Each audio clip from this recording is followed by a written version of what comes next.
प्यारे बच्चों नमस्कार, आपकी यूट्यूब पे फिर से आप सबका स्वागत करते हैं आपके अपने चैनल लर्न एंड शेयर पे। और बच्चों हमने लास्ट क्लास में स्टार्ट किया था चैप्टर नंबर 11। चैप्टर का नाम है विकिरण एवं द्रव्यों की द्वितीय प्रकृति यानी dual nature of radiation and हमारा मैटर। ठीक है, और बच्चों यह है इसका सेकंड पार्ट। फर्स्ट पार्ट में हमने इंट्रोडक्शन के बारे में बात करी कि बेसिकली इस चैप्टर में हमें क्या पढ़ना है कि लाइट की कैसी नेचर होती है, ड्यूअल नेचर होती है, मतलब द्वितीय प्रकृति होती है, वो तरंग की तरह भी व्यवहार करता है और वो एक पार्टिकल की तरह, कण की तरह भी व्यवहार करता है। ठीक है, कणीय प्रकृति के बारे में ज्यादा डिटेल में हमारे आइंस्टीन भैया ने बताया था, फोटो इलेक्ट्रिक इक्वेशन दी थी उन्होंने। ठीक है, प्रकाश विद्युत समीकरण जिनके लिए उनको नोबेल प्राइज मिला था, वो भी इसी पारे पार्ट के अंदर है। तो लास्ट क्लास में हमने ये पढ़ लिया था कि बेसिकली पहले तो इस चैप्टर में क्या पढ़ना है उसके बारे में बात करा, कैसे कैथोड रे ट्यूब की डिस्कवरी हुई, कैसे इलेक्ट्रॉन की डिस्कवरी करी जे थॉमसन ने, फिर कैसे E/m की वैल्यू उन्होंने निकाली जिसको स्पेसिफिक चार्ज यानी विशिष्ट आवेश बोलते हैं, फिर उसके बाद कैसे एक इलेक्ट्रॉन पर आवेश निकाला मिलिकन ने अपने मिलिकन तेल बूंद प्रयोग के द्वारा। ठीक है, इसके बाद बच्चों हमने ये भी पढ़ लिया था कि जब भी किसी भी पदार्थ को गर्म करते हैं या उस पर किसी भी तरीके से उसको ऊर्जा देते हैं, चाहे उसको गर्म करो, चाहे उस पर प्रकाश डालो, ठीक है, या फिर उसके ऊपर काफी स्ट्रॉन्ग क्षेत्र विद्युत क्षेत्र उत्पन्न कर दो, तो सारे केसेस में से उसमें से कुछ इलेक्ट्रॉन निकलने लग जाते हैं बच्चों। ठीक है, क्योंकि वो कुछ ऊष्मा क्या कर लेता है, अवशोषित कर लेता है। यही था हमारे कैथोड रे ट्यूब का बेसिक फंडामेंटल प्रिंसिपल। ठीक है, और उसको जज करने के लिए, देखने के लिए कि भाई वो इलेक्ट्रॉन निकल रहे, क्योंकि दिख सकते ही नहीं, आंखों से देख ही नहीं सकते हम, दिखते थोड़ा है भाई, ये देखो ये इलेक्ट्रॉन जा रहा है, ये इलेक्ट्रॉन जा रहा है, ऐसा तो नहीं होता। वहां पे इलेक्ट्रॉन को देखने के लिए जिंक सल्फेट की अपन ने कोटिंग कर दी होती है एक तरफ, तो जब इलेक्ट्रॉन उस पर स्ट्राइक करेगा, टकराएगा, तो वहां पे एक स्पार्क जनरेट होगा। ठीक है ना, एक छोटा सा चमकीला सा एक तरीके से समझ लो ग्लो करने लग जाएगा वो पॉइंट, जैसे पुरानी टीवियों के आगे वाली जो स्क्रीन होती थी, उस स्क्रीन के जस्ट पीछे, कांच के पीछे की तरफ जिंक सल्फेट की कोटिंग होती थी। ठीक है, जिससे वो चमकने लग जाता था, इलेक्ट्रॉन गन का यूज करके होता था। वो सारी बातें हम लास्ट क्लास में कर चुके हैं।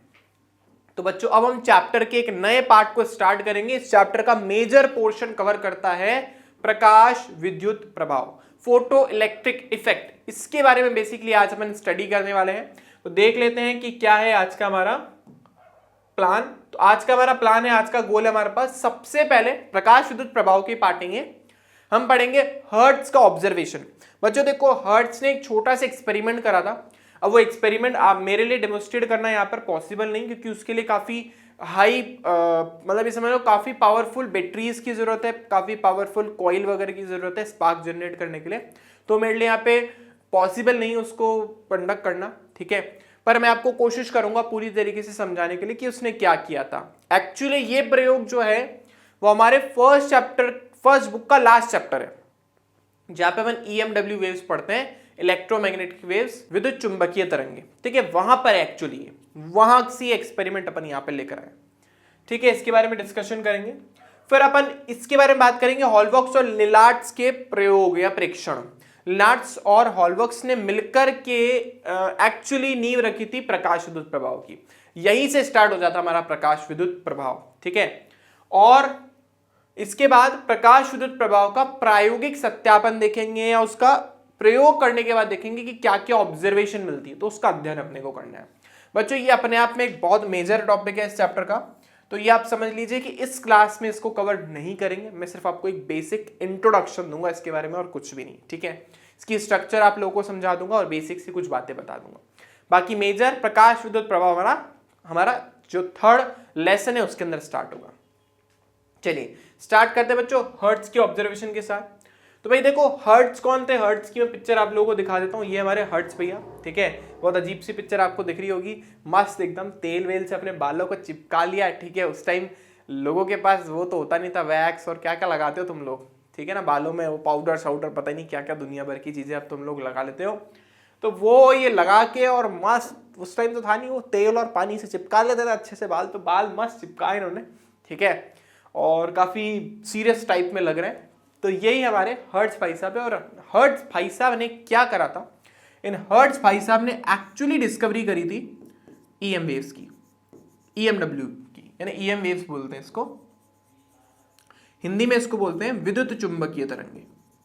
विद्युत चुंबकीय तरंगे, इसको बोलते हैं विद्युत चुंबकीय तरंगे।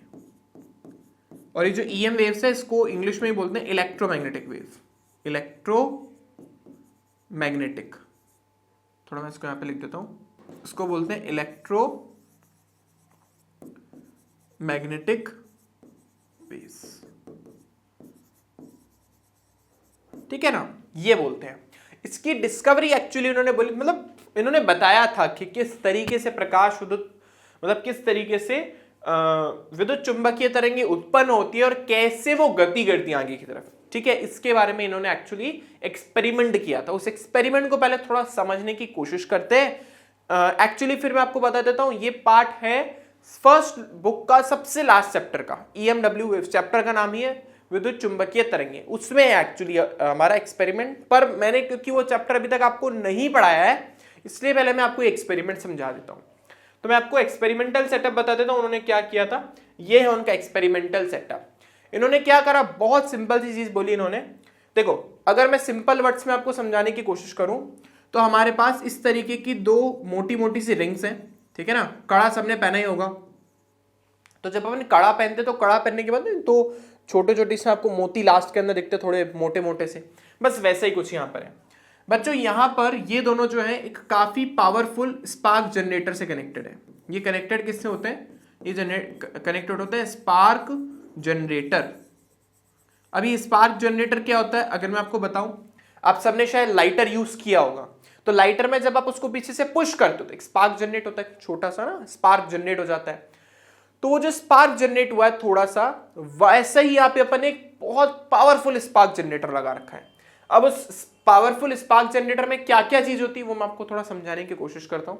तो ये जो आपको बीच में दिख रहा है ये वाला पार्ट, ये है बच्चों आपका ट्रांसफॉर्मर, ठीक है। ट्रांसफॉर्मर के बारे में अपन ज्यादा डिटेल में बात करेंगे हमारे एसी वाले चैप्टर में। ये भी फर्स्ट बुक का एक चैप्टर है, EMW वेव से जस्ट पहले वाला। हिंदी में भी ट्रांसफॉर्मर और इंग्लिश में भी ट्रांसफॉर्मर ही बोलते हैं। अभी के लिए अगर मैं आपको ट्रांसफॉर्मर बताने की कोशिश करूं तो जो वोल्टेज को अप या मतलब ज्यादा या कम करने की कैपेबिलिटी रखता है। आप लोगों ने घरों के बाहर देखा ये बड़े बड़े मोटे मोटे से कुछ लगे हुए होते हैं, ठीक है, उसको ट्रांसफॉर्मर बोलते हैं। वो ट्रांसफॉर्मर जो होता है वो वोल्टेज को ज्यादा या कम कर सकता है। तो ये ट्रांसफॉर्मर है आपका बीच में। और बच्चों ट्रांसफॉर्मर के बाद यहाँ पे एक काफी पावरफुल बैटरी लगी हुई है, ठीक है। ये काफी पावरफुल बैटरी है और ये आपकी की आपको दिख रहा होगा। और ये जो आपको बीच में दिख रहा है ये आपका है कैपेसिटर, ठीक है ना बच्चों, ये है हमारा कैपेसिटर। वैसे तो कैपेसिटर को ऐसी दो प्लेटों से बता देते हैं, ठीक है ना, हिंदी में इसको बोलते हैं संधारित्र। अभी संधारित्र आपने कहाँ देखा है, सबने फैन चलाया, फैन के अंदर देखा होगा सेल जैसा कुछ लगा हुआ होता है। कभी भी पंखा धीरे चलने लग जाए, इसका तो ना सेल खराब हो गया है, वो सेल नहीं होता है, उसको संधारित्र बोलते हैं। कई लोग उसको कंडेंसर बोलते हैं, ठीक है। तो जो कंडेंसर है, सेल है, संधारित्र है, कैपेसिटर है, वो यहाँ पे लगा हुआ है, ठीक है। तो इसके ऊपर अपने को नहीं जाना है, ना ही हमारे सिलेबस में इतना डिटेल में दे रखा है। बस मैं आपको बता देता हूँ क्या करना है, हमें स्पार्क जनरेट करवाना है। किसके बीच में, इन दोनों के बीच में। इस तरीके के दो मोटे से बॉल से मेटल के, बहुत छोटे छोटे से, जैसे मैंने आपको बताया कड़े में जैसे होते हैं वैसे ही, और इसको एक स्पार्क जनरेटर से कनेक्ट कर दिया, ठीक है ना। काफी तेज स्पार्क जनरेट कर सकता है वो। तो यहाँ पे कुछ स्पार्क जनरेट होंगे, है ना, जैसे बिजली कड़कती है ना, वैसे मैं आपको स्पार्क बता रहा हूँ। इन दोनों के बीच में काफी पावरफुल स्पार्क जनरेट होंगे। इसके दोनों तरफ बच्चों एंटीना लगे हुए होते हैं। ये हमारे एंटीना है, ट्रांसमिशन एंटीना है, ये दोनों तरफ ट्रांसमिशन एंटीना है। ये भी एंटीना, ये भी, जैसे वो हमारा क्या बोलते हैं उसको यार, सैटेलाइट घूमता तो उसके दोनों तरफ ऐसा पंखे जैसा लगा हुआ रहता है। वो तो चलो सोलर सेल्स होते हैं उसके, ठीक है, जो कि एक्चुअली जो सन से आने वाली लाइट है उसको इलेक्ट्रिसिटी में कन्वर्ट करते हैं ताकि हमारा जितना भी पूरा सिस्टम है उसका वो चल सके। तो यहाँ पर हमारे पास ये एंटीना है। एंटीना के लिए कुछ नहीं तो पतले पतले से वो लगा देते हैं, पेपर की प्लेटें लगा देते हैं, ठीक है ना, मतलब वो एल्यूमिनियम फॉइल या ऐसी किसी चीज की बनी होती है। तो ये आपका एंटीना है, एक तरीके का ट्रांसमिटिंग एंटीना है।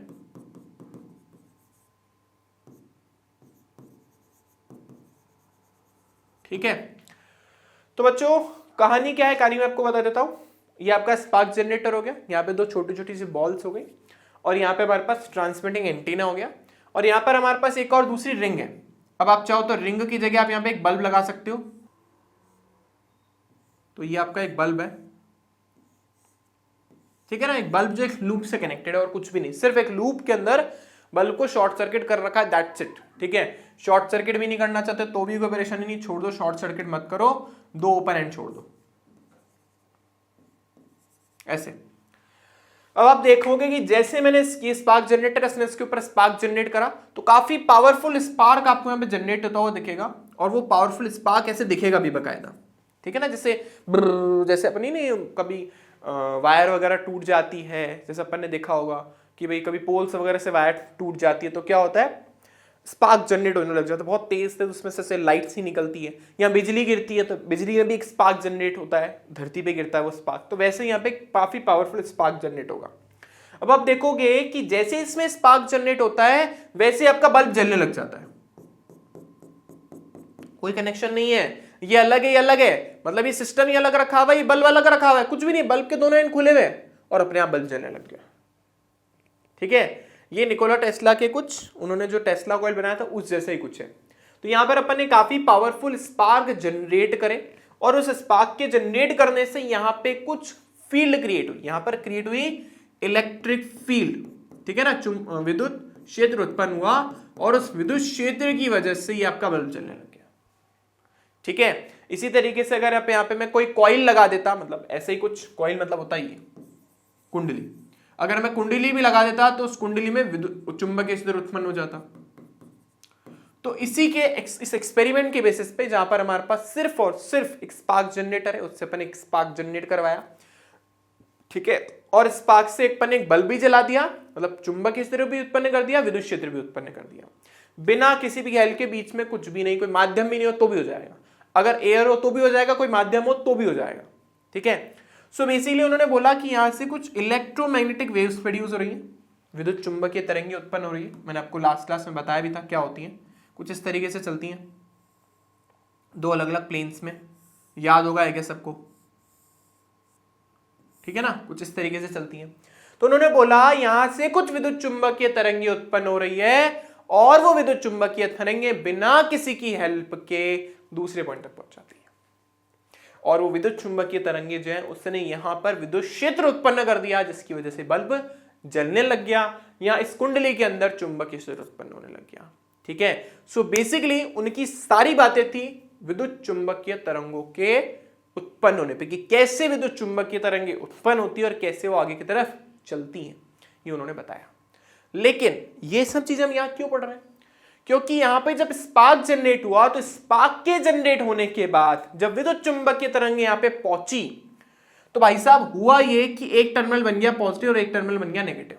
भाई एक पॉजिटिव एक नेगेटिव बनेगा तभी तो इसमें से इलेक्ट्रिसिटी फ्लो करेगी। अब मैं चाहता हूं कि इसमें इलेक्ट्रिसिटी फ्लो हो जाए तो मेरे को ऐसा करना पड़ेगा कि एक इलेक्ट्रॉन को यहां से यहां पे पुश करना पड़ेगा। करंट कैसे फ्लो होता है, जब इलेक्ट्रॉन नेगेटिव टर्मिनल से चल करके किसकी तरफ जाते हैं, पॉजिटिव टर्मिनल की तरफ। करंट की मैं बात करूं तो वो तो सेल के पॉजिटिव से नेगेटिव टर्मिनल की तरफ जाता है। अगर मैं करंट के बारे में बात करूं तो करंट तो सेल के पॉजिटिव टर्मिनल से नेगेटिव टर्मिनल की तरफ जाता है। ये बल्ब है हमारा ना, ये सेल है, तो करंट तो सेल के पॉजिटिव से नेगेटिव टर्मिनल की तरफ जाता है, लेकिन इलेक्ट्रॉन तो उल्टा चलता है, तो इलेक्ट्रॉन को नेगेटिव टर्मिनल से कहां की तरफ जाना पड़ेगा, पॉजिटिव टर्मिनल की तरफ। तो यहां से कुछ इलेक्ट्रॉन निकल के नेगेटिव टर्मिनल से इलेक्ट्रॉन निकल के किस में चले गए, पॉजिटिव टर्मिनल में चले गए। इसके बारे में हमारे हर्ट्ज भाई साहब नहीं बता पाए। उन्होंने ये तो बता दिया हाँ भाई इलेक्ट्रोमैग्नेटिक वेव्स प्रोड्यूस होती हैं, वो आगे की तरफ चलती हैं, उसकी वजह से क्या होता है, उसकी वजह से यहाँ पर विद्युत क्षेत्र उत्पन्न होता है जिसकी वजह से बल्ब जलने लग जाता है, ब्ला ब्ला ब्ला, वो सब बातें बताई उन्होंने, कुछ भी नहीं था बताई। विद्युत चुंबकीय तरंगों की उत्पत्ति के बारे में बताया, वो कैसे आगे चलती हैं उसके बारे में उन्होंने बताया। लेकिन ऐसा हो क्यों रहा था, कैसे एक इलेक्ट्रॉन इसमें से निकल जाता है और कैसे वो पॉजिटिव टर्मिनल की तरफ पहुंच जाता है, इसके बारे में उन्होंने कुछ भी मतलब वो एक्सप्लेन नहीं कर पाए, बेसिकली बता नहीं पाए। ठीक है, तो यहां पर यहीं से स्टार्ट हो जाता हमारा प्रकाश विद्युत प्रभाव। जैसे कि बच्चों मैं आपको लास्ट क्लास में ऑलरेडी बता चुका हूं कि प्रकाश विद्युत प्रभाव का एक्चुअली मतलब क्या होता है, कि आप किसी भी मटेरियल को ऊर्जा दो, वो ऊर्जा किसी भी रूप में हो सकती है। आप चाहो तो उस पदार्थ को गर्म करो, आप चाहो तो उस पदार्थ को पे कोई फील्ड प्रोड्यूस करो, जैसे यहाँ पे विद्युत क्षेत्र उत्पन्न करा हमने, करा ना, यहाँ पे विद्युत क्षेत्र तो उत्पन्न करा, विद्युत क्षेत्र उत्पन्न करो। अच्छा, विद्युत क्षेत्र मैंने आपको लास्ट क्लास में बताया भी था कितना उत्पन्न करना चाहिए, वो भी मैंने आपको लास्ट क्लास में लिखवाया था। विद्युत क्षेत्र उत्पन्न करो आप लोग, या फिर आप उसको उसके ऊपर कुछ लाइट वाइट डालो, तो इन सब की वजह से उसमें से कुछ इलेक्ट्रॉन इमिट होते हैं, उसमें से कुछ इलेक्ट्रॉन बाहर की तरफ निकलने लग जाते हैं, इसी को बोलते हैं अपन विद्युत प्रभाव बोलते हैं। ठीक है, विद्युत प्रभाव मतलब उसमें से इलेक्ट्रॉन को बाहर निकालना, इलेक्ट्रॉन का इमिशन करना है। ठीक है, लास्ट क्लास में जो अपन ने पढ़ा था इलेक्ट्रॉन इमिशन, तो यहाँ पे भी यही हुआ, लेकिन एक्सप्लेन नहीं कर पाए। ठीक है, तो आई होप ये एक्सपेरिमेंटल सेटअप सबको क्लियर हो गया होगा। बाकी मैंने डायग्राम यहाँ पे आप लोगों के लिए बना ही दिया, बहुत ही कॉम्प्लिकेटेड, आई नो दैट। ठीक है, पर इजी वे में आप लोगों के लिए मैंने डायग्राम यहाँ पर ऑलरेडी बना दिया। ठीक है, डायग्राम आई होप सबको समझ आया होगा।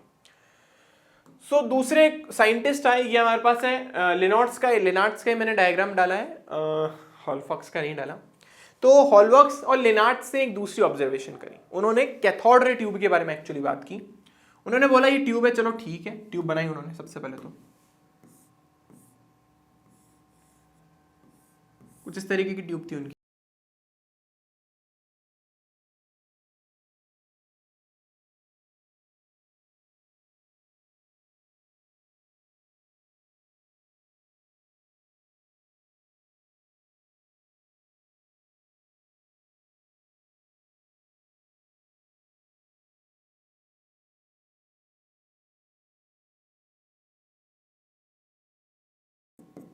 चलिए, तो ये हमारा एक्सपेरिमेंटल सेटअप है। एक्सपेरिमेंटल सेटअप में कुछ भी नहीं, उन्होंने कांच की ट्यूब ली, उस कांच की ट्यूब में काफी उच्च दाब पर, वो कैथोड रे ट्यूब वाले सेटअप है, कुछ अलग नहीं है। काफी उच्च दाब पर बहुत ही कम गैस उन्होंने भरी। यहाँ पे उन्होंने दो इलेक्ट्रोड फिट कर दिए, अंदर ही दो पतली सी प्लेटें, पतली सी तारें फिट कर दी। ये प्लेट थोड़ी सी मोटी और बड़ी है, फ्लैट है थोड़ी, जैसे मेरा सेलफोन है ना, तो एक ऐसी प्लेट ले ली, यहाँ पे लगा दी और यहाँ पे एक छोटा सा इलेक्ट्रोड लगा दिया। पूरा फिक्स है ना, पूरा सेटअप फिक्स है, कोई एयर अंदर नहीं जा सकती, कुछ भी नहीं हो सकता। ये भी कांच लगा हुआ है इसके ऊपर, है ना, अच्छे से। इसके ऊपर डाला इन्होंने प्रकाश। अब जब उन्होंने प्रकाश डाला तो उन्होंने ऑब्जर्व किया भाई कि कुछ तो निकल रहा है इसमें से, निकल रहा है, और वो निकलने के बाद वो आपको पता ही आगे आने वाली प्लेट को क्या करने लग जाता है, चमकाने लग जाता है। लेकिन यहां पे उन्होंने जिंक सल्फेट या ऐसा कुछ यूज नहीं करा था, उन्होंने बस देखा कि जैसे ही वो ऐसा करते हैं तो मतलब ये पूरा सर्किट कनेक्टेड ही है। अब ऑब्वियस सी बात है, जैसे मान लो दो खुली हुई तारें हैं, मैंने उसको मान लो बैटरी से कनेक्ट भी कर दिया, एक बार के लिए मैंने दो वायर है खुली हुई है, बीच में कुछ भी नहीं है, और मैंने उसको बैटरी से कनेक्ट कर दिया, बल्ब लगाया, क्या लगता है बल्ब जलेगा? मैं आपको कह रहा हूं, ये एक वायर है, ऐसे दो ओपन एंड है, ये बल्ब लगा दिया मैंने और ये बैटरी लगा दी, क्या लगता है बल्ब जलेगा? ऑब्वियसली नहीं जलेगा, क्योंकि सर्किट तो क्लोज ही नहीं है, हमारा परिपथ तो खुला है, परिपथ को बंद करना पड़ेगा, तो ऑब्वियस सी बात तो होना ही नहीं चाहिए था। तो बल्ब की जगह उन्होंने मिली एमीटर लगा रखा है। एमए का मतलब होता है मिली एमीटर, है ना, एमीटर अ लिखो ए लिखो, कोई फर्क नहीं पड़ता। ठीक है, तो मिली एमीटर उन्होंने लगाया, उसमें देखा रीडिंग आने लग गई। भाई ऐसा था पॉसिबल ही नहीं है, तुम ऐसा कह रहे हो कि बीच में कुछ भी नहीं, बीच में तो हवा है, फिर भी सर्किट कंप्लीट हो गया और उसमें से आपको रीडिंग मिलने लग गई। इसका मतलब कुछ तो ऐसा हो रहा है जिसकी वजह से सर्किट कंप्लीट हो रहा है।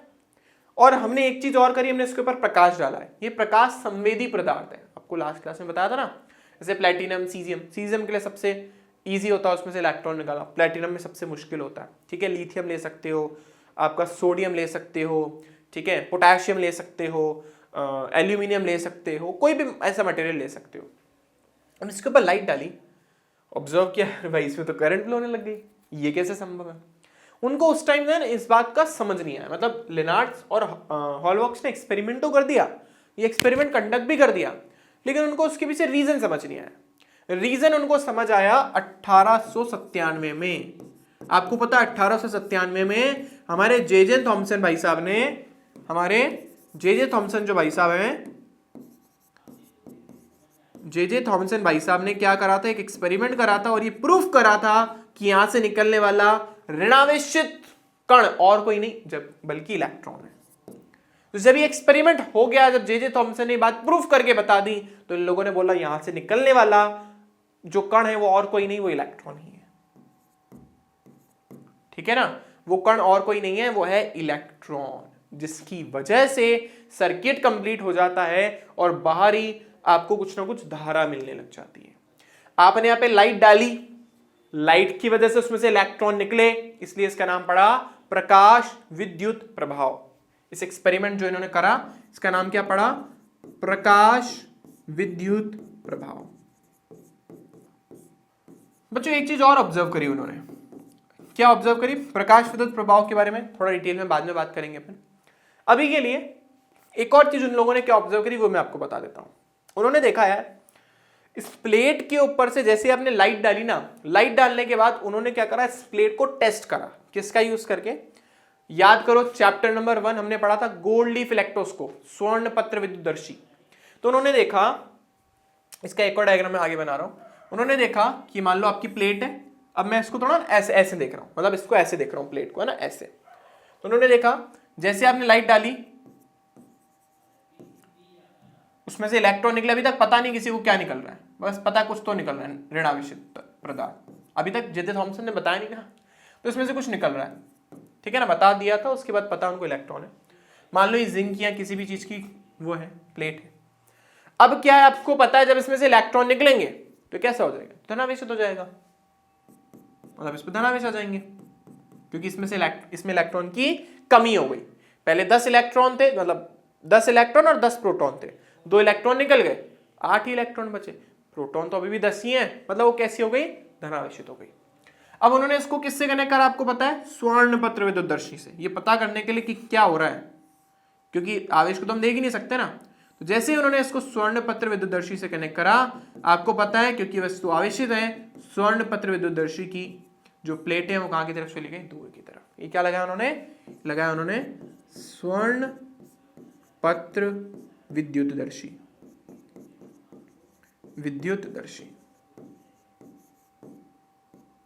इसको बोलते हैं अपन गोल्ड लीफ इलेक्ट्रोस्कोप,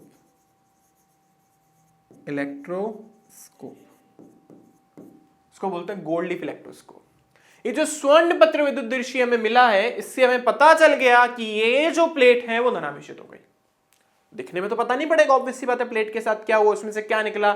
लाइट डाल रहे हो लेकिन दिख कुछ भी नहीं रहा है, क्योंकि तुम उसको नहीं देख सकते यार, इलेक्ट्रॉन निकल रहे हो उसमें से, तुम थोड़ी ना ऑब्जर्व कर, मतलब देख नहीं सकते हो। सामने जिंक सल्फेट की कोटिंग, मतलब कोटिंग कर दी, वो चमक रही है, उसको सर्किट से कनेक्ट कर दिया, करंट भी मिल रही है, लेकिन इस प्लेट के साथ क्या हुआ? ऐसा क्या हुआ इस प्लेट के साथ? तो जब इस प्लेट को हमने स्वर्ण पत्र विद्युतदर्शी से कनेक्ट करा तो हमें समझ आया भाई इसके ऊपर धनावेश आ गया है। इसकी वजह से स्वर्ण की पन्नियां दूर दूर चली गई। एक चीज और ऑब्जर्व करी, जितना ज्यादा मैं लाइट का अमाउंट बढ़ाता जाता हूं, इसको डायग्राम को वापस बनाते हैं, जितना ज्यादा मैं लाइट के अमाउंट को नहीं, प्रकाश की तीव्रता को बढ़ाता जाता हूं। यहां पर हमने प्रकाश की तीव्रता को बढ़ाया, अमाउंट को नहीं बढ़ाया, प्रकाश की तीव्रता को बढ़ाया। एरो ऊपर का मतलब बढ़ाया है। बढ़ाने से आपने देखा कि इसमें से जो धनावेश और बढ़ गया, मतलब स्वर्ण पन्नियां और दूर दूर चली गई, इस पर और ज्यादा धनावेश आ गया, और जैसे इसके ऊपर धनावेश आ गया, प्लेटें और दूर दूर चली गई।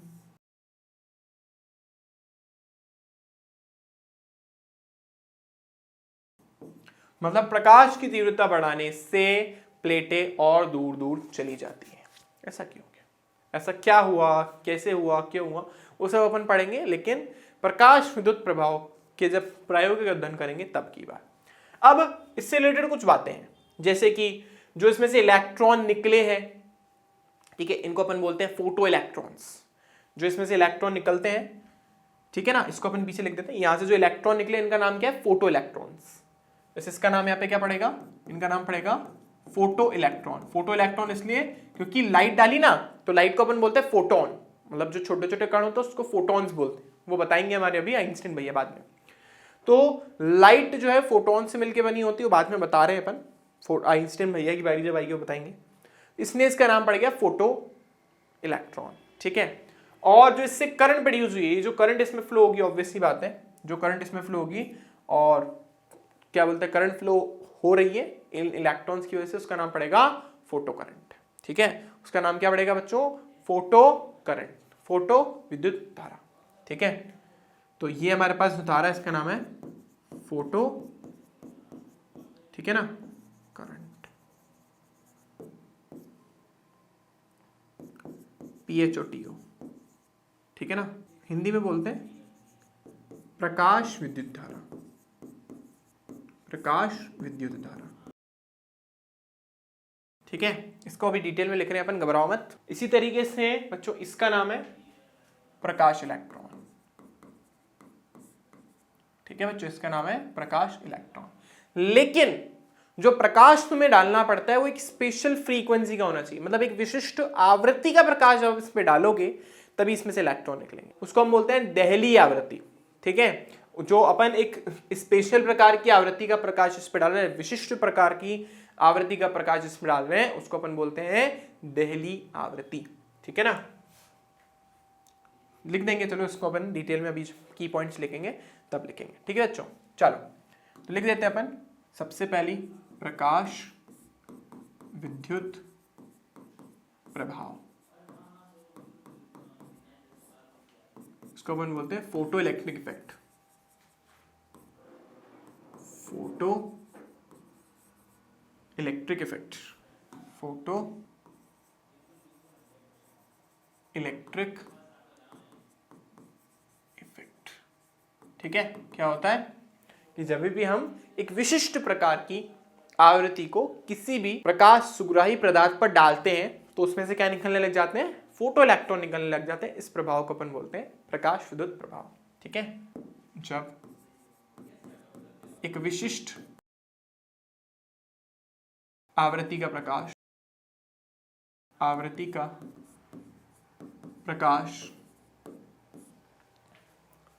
किसी प्रकाश सुग्राही, मतलब लाइट सेंसिटिव प्रकाश सुग्राही पदार्थ पर डाला जाता है तो पदार्थ पर डाला जाता है तो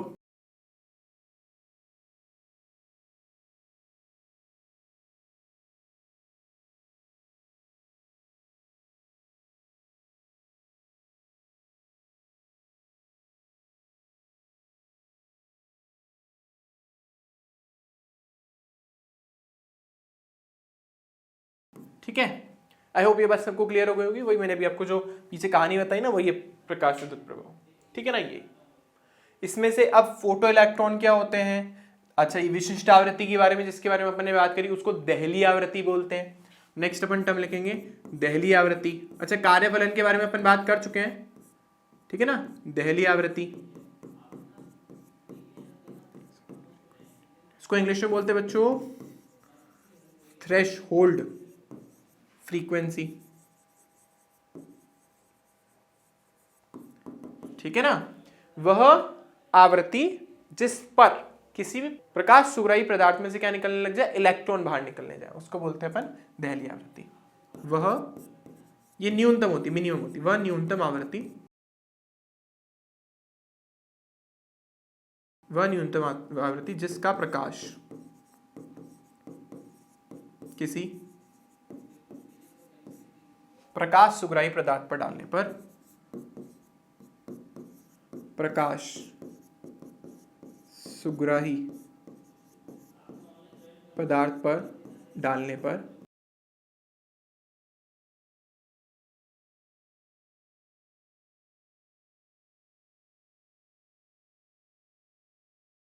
देहली आवृत्ति बोलते हैं। यहाँ प्रकाश विद्युत प्रभाव जिस न्यूनतम आवृत्ति पर होता है, ऐसा ही बोल सकते हो, उसे देहली आवृत्ति कहते हैं, थ्रेशोल्ड फ्रीक्वेंसी, देहली आवृत्ति कहते हैं। बच्चों देहली आवृत्ति को रिप्रेजेंट किससे करते हैं? इसको करते हैं बच्चों न्यू और नीचे नॉट लगाते हैं। इसको आप न्यू जीरो पढ़ो, न्यू ओ पढ़ो, न्यू नॉट पढ़ो, ये आपकी इच्छा है।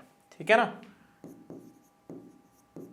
कार्यफलन के बारे में अपन लास्ट क्लास में बात कर ही चुके हैं। वह न्यूनतम ऊर्जा जो किसी प्रकाश सुग्राही पदार्थ को देने पर, या क्या बोलते हैं, किसी भी पदार्थ को देने पर उसमें से इलेक्ट्रॉन निकलने लग जाए, उसको अपन कार्यफलन बोलते हैं। अपन ने लास्ट क्लास में उसके बारे में बात ऑलरेडी कर ली है, तो वो यहाँ पे अपन इंक्लूड नहीं करेंगे। इसके अलावा फोटो इलेक्ट्रॉन्स क्या होते हैं उसको भी लिख लेते हैं। तो फोटो इलेक्ट्रॉन, अच्छा फोटो इलेक्ट्रॉन का एक और नाम क्या है बच्चों, इसका नाम है प्रकाश इलेक्ट्रॉन। ठीक है ना। तो जब आपने किसी भी प्रकाश सुग्राही पदार्थ पर विशिष्ट प्रकार का यानी विशिष्ट आवृत्ति का प्रकाश डाला यानी उसमें प्रकाश विद्युत प्रवाह हुआ, तो उसमें से जो इलेक्ट्रॉन निकले ना उस मटेरियल में से, उस पदार्थ में से, उसको अपन क्या बोलते हैं, हमारा फोटो इलेक्ट्रॉन। तो प्रकाश विद्युत प्रभाव में, प्रकाश विद्युत प्रभाव में, प्रकाश विद्युत प्रभाव में प्रकाश सुग्राही पदार्थ से निकलने वाले पदार्थ से निकलने वाले इलेक्ट्रॉन को क्या बोलते हैं, फोटो इलेक्ट्रॉन। फोटो इलेक्ट्रॉन कहते हैं। ठीक है। इसी तरीके से बच्चों फोटो करंट जिसको अपन बोलते हैं प्रकाश विद्युत धारा, वो जब भाई इन इलेक्ट्रॉन की वजह से जो करंट प्रोड्यूस होगी हमारे सर्किट के अंदर, एक्सटर्नल सर्किट में, बाह्य जो हमारा परिपथ हमने लगा रखा है उसको अपन क्या बोलेंगे, फोटो करंट। ठीक है। तो उसकी डेफिनेशन भी लिख देते हैं, फोटो करंट।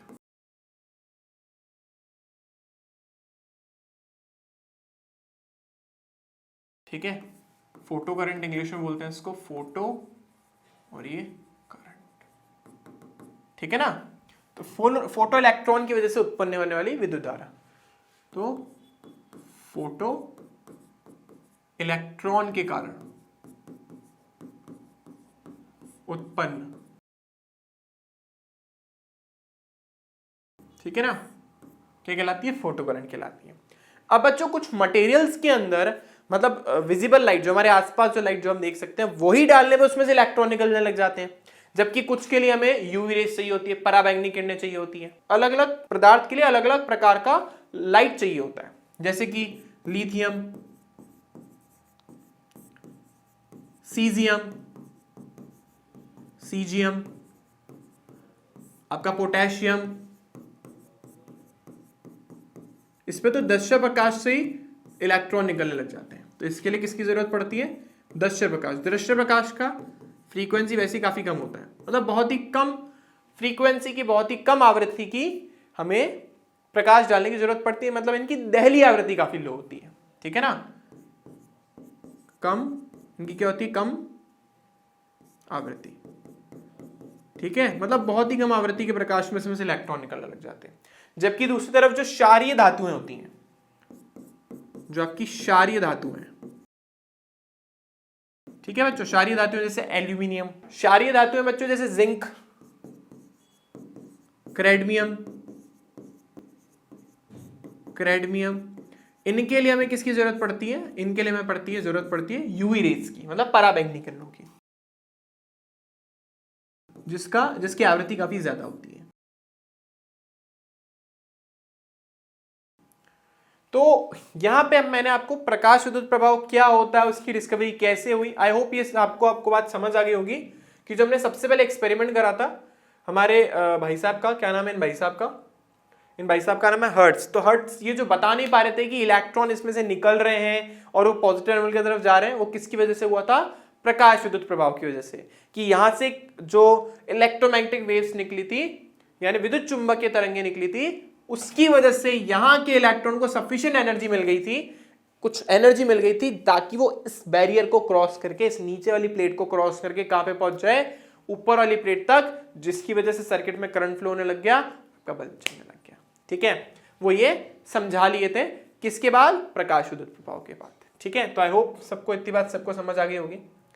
ठीक है, तो बच्चों आज हमने काफी सारी चीजों के बारे में डिस्कशन करा, आई होप सबको काफी सारी चीजें समझ आ गई होगी, सारी इंपॉर्टेंट डेफिनेशन आप लोगों के सामने है। अब जब हम प्रायोगिक सत्यापन के बारे में बात करते हैं प्रकाश विद्युत प्रभाव के, तो उसका डायग्राम मैं आप लोगों को आज बता देता हूं, एक्सपेरिमेंटल सेटअप, बाकी क्या हुआ क्या नहीं हुआ उसके बारे में अपन बात करेंगे नेक्स्ट क्लास में। ठीक है, अभी के लिए मैं आपको एक्सपेरिमेंटल सेटअप बता देता हूं, ज्यादा चेंज नहीं है इसलिए, तो यहां पे तो सेम ही है, यहां तक तो जैसे उसमें भी था वैसे इसमें भी है। यहां पर हमने वही दो प्लेटें लगा रखी है बच्चों, ये एक धारा सुग्राही प्रकाश सुग्राही पदार्थ है जो हमारा कैथोड बनाता है, क्योंकि इसके ऊपर लाइट डालनी होती है हमें, ठीक है ना। तो लाइट यहाँ से आपको पता जाएगी। तो लाइट के लिए हमेशा ध्यान रखिएगा ऐसा टिल्ड लाइंस के अपन ड्रॉ करते हैं। तो ये हमारा क्या है, ये हमारा है कैथोड। यहाँ धारा प्रकाश सुग्राही पदार्थ, प्रकाश सुग्राही पदार्थ, ठीक है बच्चों। ये हमारा क्या है, ये हमारा जनरली एनोड होता है, इसको लेकिन चेंज भी कर सकते हैं, है ना। इसके बाद बच्चों ये आगे कनेक्टेड होता है किससे, ये कनेक्टेड होता है बच्चों दिक् परिवर्तक से, इसको बोलते हैं दिक् परिवर्तक या फिर कम्यूटेटर। इसके बारे में मैं आपको बताता हूं क्या चीज होती है।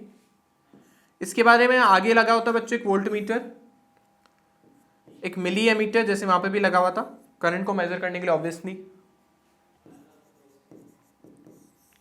फिर आप चाहो तो एक रियोस्टेट यानी आपका परिवर्ती प्रतिरोध लगा सकते हो, नहीं लगाना चाहते तो इट्स ओके, कोई कंपलसरी नहीं है, लगाना नहीं लगाना आपकी इच्छा, ये आपका ऑप्शनल है ना।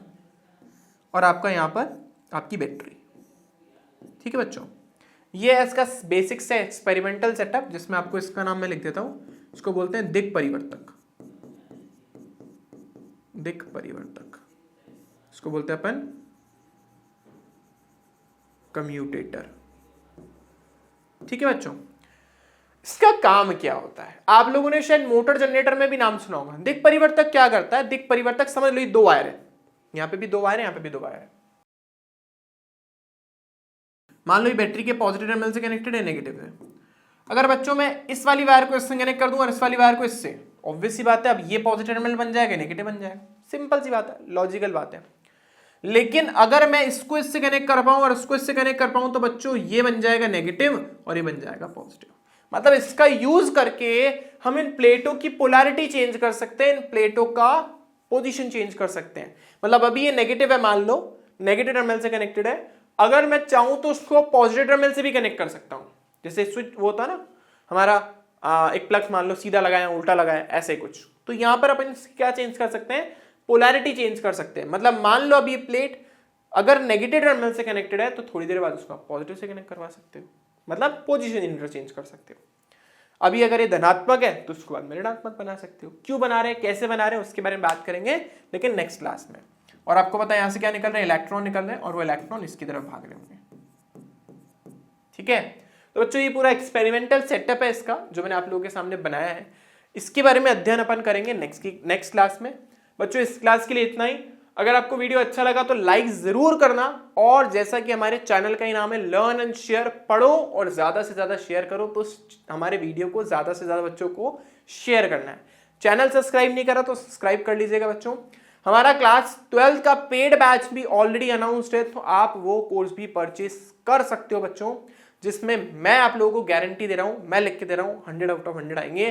जैसा मैं कह रहा हूं, जैसा मैं पढ़ा रहा हूं वैसे पढ़ते जाओ, ठीक है बच्चों। उसमें आपको हम बहुत सारे फीचर्स दे रहे हैं, हम आपको होमवर्क देंगे, नोट्स आपको प्रोवाइड कर रहे हैं, hand written notes doubt solving group में आपको डाला जाएगा, एनसीईआरटी के बैक के जितने भी क्वेश्चन है वो करवाए जाएंगे। अच्छा, यूट्यूब पे तो मैं सिलेक्टेड क्वेश्चन ही कराता हूं। तो इसके बाद जो बचे हुए प्रश्न ना, जितने भी हमारे पास प्रश्न बच गए, वो आपको जिन जिन बच्चों ने कोर्स परचेस कर रखा है उसको मिल जाएगा बच्चों, किसके ऊपर, आपके एप्लीकेशन के ऊपर। तो वो क्वेश्चन हम आप लोगों को प्रोवाइड करवाएंगे। तो मतलब बहुत सारी फैसिलिटीज है यार, 100 आउट ऑफ 100 लाने हैं तो फिर कोर्स फटाफट से ज्वाइन कर लो। कोर्स ज्वाइन करने के लिए नीचे जो नंबर फ्लैश हो रहे हैं उस पर आप कॉन्टैक्ट कर सकते हो। चलो मिलते हैं नेक्स्ट क्लास में इस क्लास के लिए। Thank you, bye bye to all of you.